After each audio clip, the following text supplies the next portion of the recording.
नमस्कार, झारखंड समाचार में आप सभी का स्वागत है। आइए जानते हैं आज सुबह की ताजा खबरें। इससे पहले आपने चैनल को सब्सक्राइब नहीं किया है तो प्लीज चैनल को सब्सक्राइब कर बेल आइकन को प्रेस कर दीजिए, जिससे खबरों का अपडेट आपको मिलता रहे।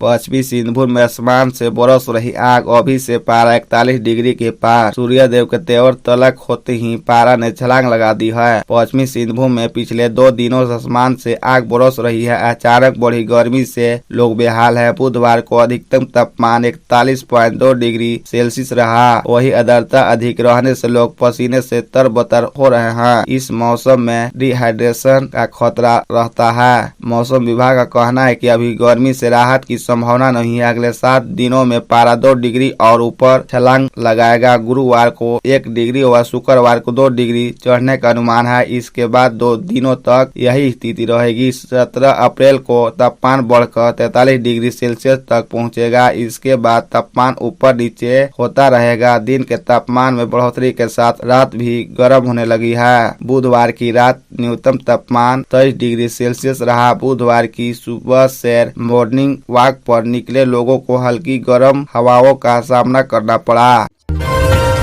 गया में नक्सलियों ने चिपकाए पोस्टर। दक्षिण बिहार और पश्चिमी झारखंड में किया 2 दिन बंद का आह्वान। भाजपा माओवादी नक्सली संगठन के द्वारा गया के बांके बाजार और रोशनगंज थाना क्षेत्र में बुधवार को एक पोस्टर चिपकाया गया। इस पोस्टर के माध्यम से नक्सलियों ने 14 और 15 अप्रैल को दक्षिण बिहार और पश्चिम झारखंड में 2 दिवसीय बंद का आह्वान किया है। झारखंड के चतरा के लावालोंग थाना क्षेत्र के जंगली इलाके में 3 अप्रैल को पुलिस मुठभेड़ में मारे गए 5 नक्सलियों के विरोध में बंदी की यह बात लिखी गई है। नक्सलियों ने पुलिस मुठभेड़ को फर्जी बताया है और पोस्टर के माध्यम से बदला लेने की धमकी दी है। बांके बाजार के डुमराव मोड़ और रोशनगंज थाना क्षेत्र के बालासोत गांव में बुधवार सुबह नक्सली पोस्टर देखेगा। इसकी सूचना पूरे क्षेत्र में फैल गई। बिहार झारखंड न्यूट्रल कमेटी भाजपा माओवादी के द्वारा नक्सली पोस्टर चिपकाए गए।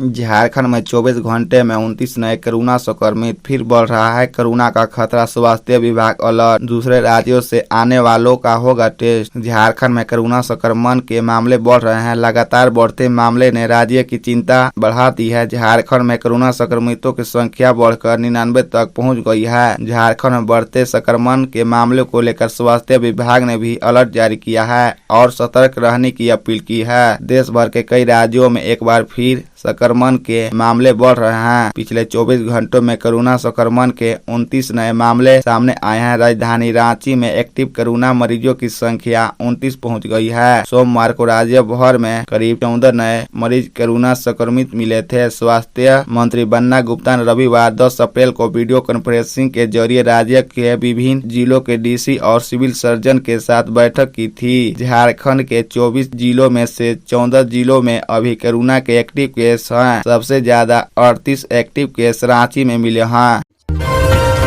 नीतीश कुमार ममता बनर्जी समेत 15 राज्यों के सीएम से अमीर हैं। झारखंड के सीएम हेमंत सोरेन इतनी है संपत्ति। झारखंड के मुख्यमंत्री हेमंत सोरेन अपने पड़ोसी राज्यों बिहार और पश्चिम बंगाल के मुख्यमंत्रियों से ज्यादा अमीर हैं। हेमंत सोरेन की संपत्ति ममता बनर्जी से 50 गुना तो बिहार के सीएम नीतीश कुमार से करीब 2.5 गुना अधिक है। 42 वर्षीय हेमंत सोरेन की कुल संपत्ति 8,51,74,195 रुपए है। 2.50 लाख रुपए की उनकी देवादारी भी है। एसोसिएशन फॉर डेमोक्रेटिक रिफॉर्म की ओर से देश के 30 राज्यों एवं केंद्र शासित प्रदेशों के मुख्यमंत्रियों से जुड़ी रिपोर्ट में इसका खुलासा हुआ है। ईडीआर की रिपोर्ट के मुताबिक झारखंड के मुख्यमंत्री हेमंत सोरेन पर 2 आपराधिक मामले दर्ज है। इसमें एक केस आईपीसी की धारा के तहत गंभीर आपराधिक मामलों की श्रेणी में है। हेमंत सोरेन पर आईपीसी की धारा 506 के तहत धमकी देने के आरोप है। इसके अलावा एक और केस उन पर दर्ज है जो आईपीसी के धारा 188 के तहत सरकारी आदेश की अवहेलना से संबंधित है।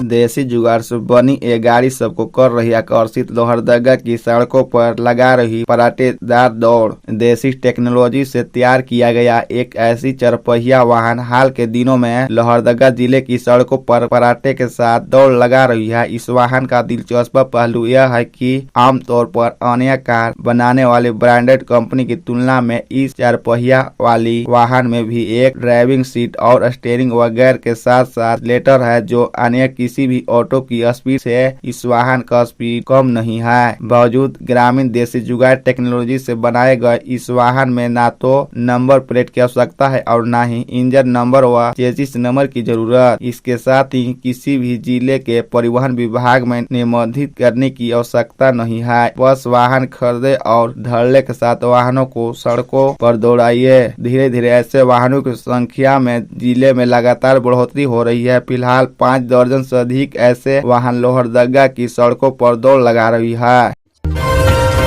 लाठीचार्ज शिफ्ट हुई झारखंड की सियासत, बीजेपी मनाएगी काला दिवस। हेमंत सरकार के खिलाफ प्रदर्शन। मंगलवार को झारखंड सचिवालय घेराव कार्यक्रम के दौरान बीजेपी कार्यकर्ताओं पर लाठीचार्ज का मामला तूल पड़ता जा रहा है। बुधवार को बीजेपी ने ऐलान किया है कि कार्यकर्ताओं पर लाठीचार्ज के विरोध में काला दिवस मनाया जाएगा। आज प्रदेश के सभी मंडलों में हेमंत सरकार का पुतला दहन किया जाएगा। बीजेपी प्रदेश अध्यक्ष ने कहा कि हेमंत सोरेन सरकार ने बीजेपी के शांतिपूर्ण प्रदर्शन को तानाशाही तरीके से दबाने का प्रयास किया, लेकिन संघर्ष जारी रहेगा। दीपक प्रकाश ने कहा कि मंगलवार को ऐसा लगा कि पुलिसकर्मी बीजेपी के कार्यकर्ताओं की तरह व्यवहार कर रहे हैं। उन्होंने कहा कि हेमंत सोरेन सरकार जनता का भरोसा खो चुकी है। यही वजह है कि शांतिपूर्ण आंदोलन को दबाने के लिए हिंसा का सहारा लिया गया, कार्यकर्ताओं पर हमला किया गया। उन्होंने कहा कि मौजूदा सरकार को उनकी तानाशाही, भ्रष्टाचार, विकास मुक्त कार्यशैली, बिचौलिया की दखलंदाजी, खनिज की लूट और तुष्टीकरण के लिए याद किया जाएगा। हमारा संघर्ष इसी व्यवस्था के खिलाफ है।